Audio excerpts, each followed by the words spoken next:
Bonjour. L'autre jour, je me suis posé une question. Ça sert à quoi le latin? Et comme d'habitude, j'ai pris la réponse la plus simple. Mais du coup, si on nous propose d'apprendre à l'école, c'est qu'il doit y avoir une utilité. Du coup, j'ai demandé à un ami qui faisait du latin. Ouais, allô? Ouais, qu'est-ce que tu veux? Tu pourrais me dire, ça sert à quoi le latin? Bah, c'est hyper cool, avec le latin, tu peux parler au... Eh oui, Jamy, le latin est la langue officielle du Vatican.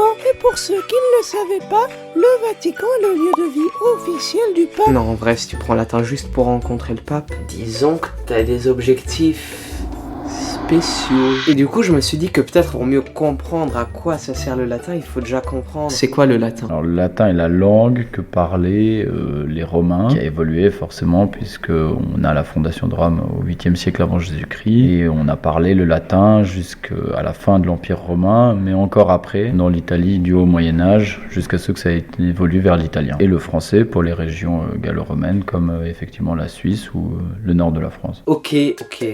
Je sais que vous allez tous me dire... Adrien Passaki.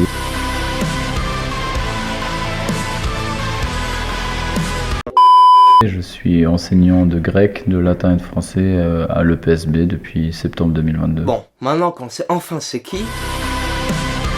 Oh non, ça va pas recommencer. On peut enfin passer à la question pour laquelle on est là depuis le début. À quoi ça sert le latin dans la vie courante? À quoi ça sert dans la vie courante? Ça sert à probablement mieux connaître sa langue française, sa propre langue. Alors ça vaut pour le français, ça vaut également pour les autres langues romanes. Mais également faire des liens en permanence, disons, entre la culture, l'histoire et la langue dans la vie de tous les jours, et de pouvoir mettre en relation les choses, notamment ses connaissances historiques, et puis remonter aux sources de la pensée occidentale. Bon, on le sait tous, le français ça vient du latin. D'ailleurs, regardez, je viens de faire la recherche. Est-ce que vous saviez que 80% des mots du français viennent du latin? Mais en fait, le latin, c'est utile dans plein d'autres branches. Le mieux, c'est que je vous laisse Monsieur Passaquet vous expliquer. Alors c'est un très bon support pour l'esprit d'analyse. Alors ça se voit pas tout de suite, mais c'est vrai qu'à force d'analyser des phrases, des propositions, des cas, des temps verbaux, des constructions, eh bien on développe son esprit d'analyse. En commentant des textes, on développe aussi son esprit d'analyse, mais de synthèse également. Et puis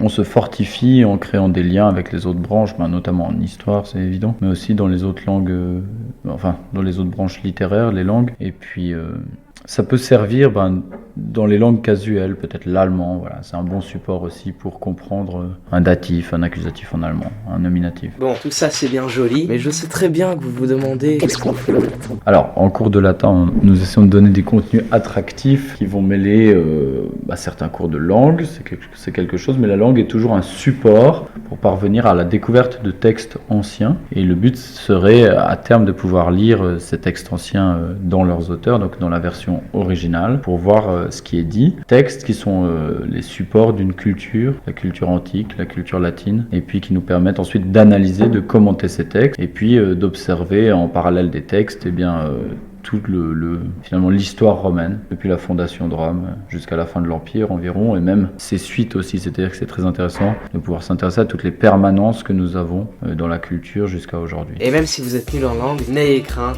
puisque il y a aussi l'histoire en latin. Oui. Alors l'histoire romaine, avant tout, comme je le disais, et puis on essaie de regarder quelles sont ses implications. Et alors quand on parle d'histoire romaine et qu'on regarde justement les permanences, on arrive régulièrement à déboucher sur l'histoire de l'art, puisqu'ensuite l'histoire de l'art est tout à fait influencée par le monde antique. Bon, je sais que certains d'entre vous diront... Oui, mais le latin, c'est pas pour moi. Non. Je conseille le latin à tous les élèves, parce que l'enrichissement culturel est vraiment quelque chose de nécessaire pour tout le monde, et je pense que c'est d'une certaine façon la façon d'acquérir la culture la plus large, et c'est sur cette culture la plus large qu'on peut fonder notre propre culture, l'entente entre les peuples aussi, et avoir des gens qui ont ensuite de la conversation, qui ont ensuite accès à beaucoup d'autres choses. Et je crois que c'est vraiment donné à tout le monde. Ensuite, c'est à l'enseignant d'adapter le cours au niveau des élèves, mais c'est très intéressant. Et c'est aussi un point de départ, parce que c'est une langue, et ça c'est un autre gros avantage, c'est une langue où finalement tous les élèves sont à égalité au premier cours. Personne ne parle latin à la maison, alors que dans le cours d'allemand, il y a des germanophones, dans le cours d'italien, il y a des italophones, dans le cours d'anglais, il y a des anglophones. En latin, on peut être certain que personne ne parle latin. Et donc c'est un bon moyen de repartir tous à zéro sur une culture commune, qui est la culture occidentale. Voilà les amis, c'est déjà la fin de cette vidéo. J'espère qu'elle vous aura plu. Et quant à moi, je vous dis à très bientôt pour de nouvelles vidéos. Salvete omnes, videntes nos hodie.